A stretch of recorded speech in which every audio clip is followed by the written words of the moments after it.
একজন প্রাপ্তবয়স্ক পুরুষ এবং একজন প্রাপ্তবয়স্ক মহিলা। এখন একজন প্রাপ্তবয়স্ক পুরুষ যদি একজন প্রাপ্তবয়স্ক নারীকে ধর্ষণ করে, তাহলে কোন কোন সিমটমের উপর ভিত্তি করে আদালত ধরে নিতে পারে যে এটি আসলে জোরপূর্বক ধর্ষণ হয়েছে, এটা আসলে সম্মতি ব্যতি রেখেই ধর্ষণ হয়েছে। এই বিষয়ে আমি আজকে একটু আলোচনা করব। আমি অ্যাডভোকেট ইমরান প্র্যাকটিস করছি নিয়মিত ঢাকা জজ কোর্টে। আজকে এই ভিডিও শুরু করার আগে বলতে চাই, আপনারা যারা চ্যানেলটি সাবস্ক্রাইব করেছেন তাদেরকে ধন্যবাদ, আর যারা এখনও সাবস্ক্রাইব করেননি তারা অবশ্যই অতি দ্রুত চ্যানেলটি সাবস্ক্রাইব করে নেবেন।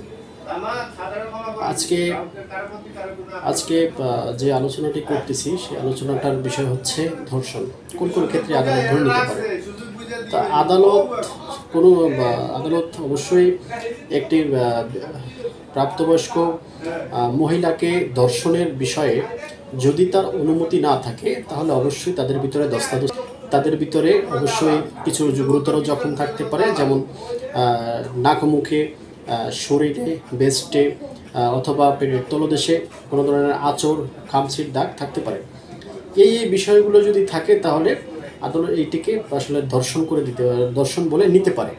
কারণ একজন প্রাপ্তবয়স্ক পুরুষ বা একজন প্রাপ্তবয়স্ক নারী, তারা উভয় যদি সেম এজের হয় বা 2-1 বছরের ডিফারেন্স থাকে, তাহলে যদি সম্মতি ব্যতিরেকে হয় সেই ক্ষেত্রে অবশ্যই ধস্তাধস্তি তো হবেই, এবং মোটামুটি শারীরিক যে আঘাত, বিশেষ করে গুরুতর আঘাত, সেটিও হতে পারে।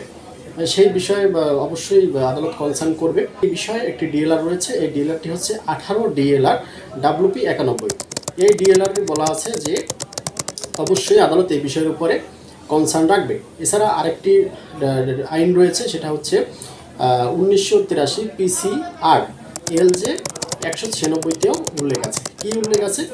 উল্লেখ আছে যে আপনার কোনো প্রাপ্তবয়স্ক নারীকে যদি কোনো প্রাপ্তবয়স্ক পুরুষ ধর্ষণ করে এবং সে যদি সম্মতি ব্যতি রেখে, অর্থাৎ যদি ধর্ষণের কথাটাই উল্লেখ থাকে, সেই ক্ষেত্রে অবশ্যই জোরপূর্বক হয়েছে কিনা, এবং জোরপূর্বক হইলে শারীরিক যে জখমগুলো হয়েছে সেগুলো অবশ্যই মেডিকেল রিপোর্ট দ্বারা প্রমাণ করতে হবে, অন্যথায় এটি ধর্ষণ বলে পরিগণিত নাও হতে পারে। ধন্যবাদ সকলকে। যে কোনো প্রয়োজনে অবশ্যই আমারকে মেসেজ করতে পারেন, এছাড়া কমেন্ট করে জানাতে পারেন, স্ক্রিনে দেওয়া নম্বরে যোগাযোগ করতে পারেন।